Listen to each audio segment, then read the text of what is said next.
Basta kung nandito kayo sa Middle East at bago pa lang kayo, wag nyo yung gagawin yun. Para protection nyo na lang din yun sa sarili ninyo. Wag nyong dalhin yung ugali nyo sa Pilipinas na sale ngayon guys sa Max. And nandito kami kasi gusto kong bilhan si Muhammad o yung asawa ko ng kanyang long sleeve kasi nasira ko yung black long sleeve niya. So naisip ko baka meron sila dito. Hahanap ako at baka naka-sale din. Guys, yung mga available nila.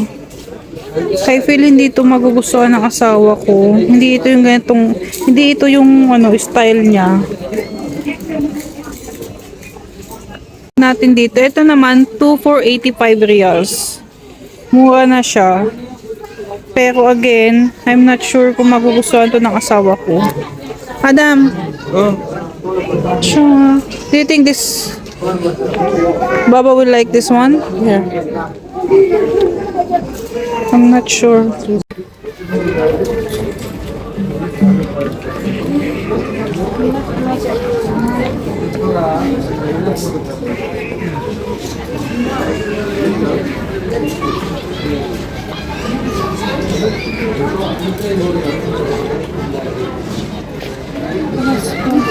Yung mga naka-sale, ang gaganda din mga pants na colorful. And guys, t-shirts and pants, ang dami.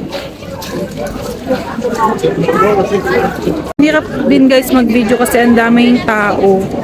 Saka 50% off po yung mga dress. Saka 50% off sila. Ito 30 reals na lang. Ang ganda. Eto na guys yung napamili namin, konti lang kasi ang dami na ding nakabili. Konti na lang yung yung okay para sa akin, saka yung mga nagustuhan ko. Tapos kinuha ko na din si Adham ng isang pirasong t-shirt. Ang tagal ko na guys kung mahanap ng ganitong clamp, ganito kalaki, kaso nga lang ayoko naman itong maliit. Kaso kasama siya kapag binili. Ang dami ko kasing ganitong maliliit tapos hindi ko din naman nagagamit. Kahit na kami guys, ngayon pababa na kami. Bibili naman ako ng isda kasi ang tagal ko nang hindi nakakain ng isda. At puro meat yung nasa freezer namin. So ngayon, bibili ako hindi ko alam kung anong meron doon sa supermarket ngayon. Guys, punta naman tayo sa isdaan. Sa nagtitinda ng isda.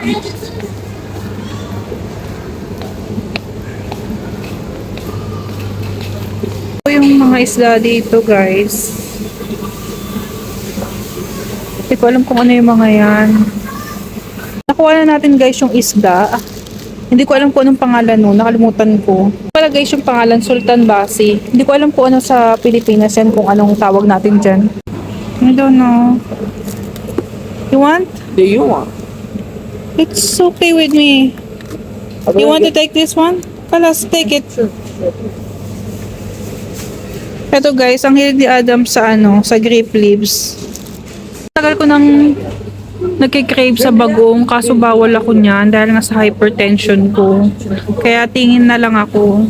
Hanggang tingin-tingin na lang tayo. Kumuha na din kami guys ng kubos and sliced bread. What? Okay. Guess guys, bakit ang mahal ng ng tawag dito? Tortilla wrapper. Di ko gets bakit ang mahal niya. Humahanap si Adham ng palaman. What's that? Adam, I don't like jam really. It's very sweet. Yeah, not jam alone. They mix. So it becomes not that sweet, you know. Of course, ang aking favorite, etong ube bar. Favorite ko to. Kahit sa Pilipinas, ito yung lagi kong kinakain sa bakery. Kaso hindi siya pulidong ube.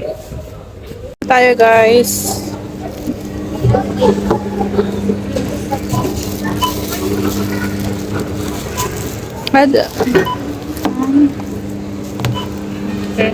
Guys, nakauwi na kami at ngayon niluluto ko na itong sultan basi na isda na nabili ko. At pre-night ko lang siya guys kasi sabi ng asawa ko, prito daw ang gawin ko. Hindi ko alam guys kung ano yung tawag dito sa atin sa Pilipinas. Ano ba to? Sa Pinas. Saing na din ako ng kanin. Naubos na kasi yung kanin namin. Lagay natin yung isang maliit para hindi sayang yung space dito. Ay! Pinakaayo ko talaga yung nagpiprito kasi takot sa mantika.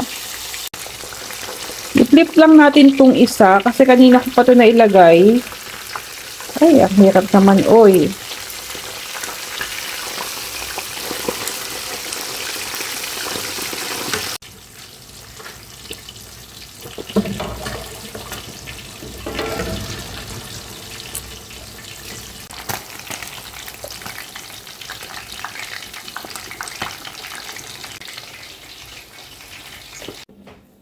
Kain na tayo guys. Tapos na ako magluto.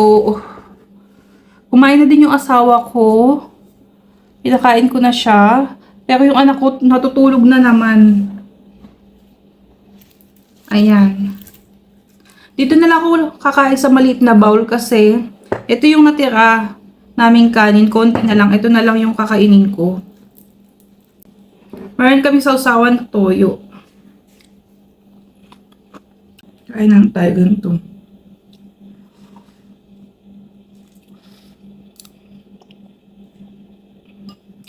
Tagal kong hindi nakakain ng isda.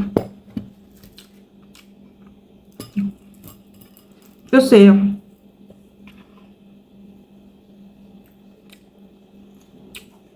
asawa ko kasi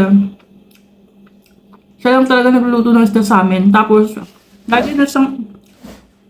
lagi siya nasa work, so kaya lagi ako nagluluto ngayon.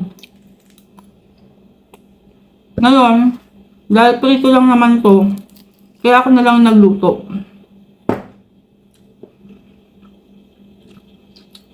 Pero kapag ibang luto ng fish, so talaga. Tapos ako guys kumain at nanonood ako ng Kagat ng Dilim. Ito yung mga palabas noon pa. Bata pa ako nito. Hindi ko pa masyadong naiintindihan to noon. Pero mukhang maganda siya. Hindi ko alam kung kung real life story to. Check ko mamaya sa Google. Medyo inaantok na ako guys, pero may gusto kong ikwento sa inyo. Alam nyo ba, hindi ganun kadaling maging content creator dito sa Middle East. I-generalize ko na sa buong GCC country. Kung mapapansin nyo sa Dubai, yung mga sikat na content creator doon, at dito sa Qatar, kami dito guys, medyo complicated kapag nag-vlog kami sa labas. Kung mapapansin niyo, may mga videos ako na naka-blur yung mga mukha ng ibang tao sa paligid. Especially kapag close-up look na sila, yung kitang-kita nyo na yung facial picture nila, ganyan. Ang ginagawa namin, kinukuha namin yung mga nakatalikod lang or crowd na hindi mo makikita talaga yung mukha nila, hindi siya recognizable, ganun. Kasi may batas dito guys sa Qatar na hindi ka pwedeng basta-basta magpo-post ng isang tao. Kaya kung mapapansin nyo, kapag may mga vlogs ako sa labas, iniiwasan ko yung crowd, yung mga malataong lugar. Kaya mapapansin ninyo, dun ako sa mga lugar na wala masyadong tao, halos ako lang yung nakikita ninyo, nahihirapan din akong ipakita yung buong lugar. Yun talaga yung pinaka-struggle dito is yung mapakita yung buong lugar kasi nga, syempre may mga tao. Doon lang kami kumukuha sa mga medyo konti lang or hindi masyadong visible yung mga tao, ganyan. And yun yung alam niyo yun, nakaka-discourage kasi kahit gusto namin ipakita sa inyo kung gaano kaganda yung lugar or kung ano yung ginagawa namin sa labas, hindi namin masyadong mapakita.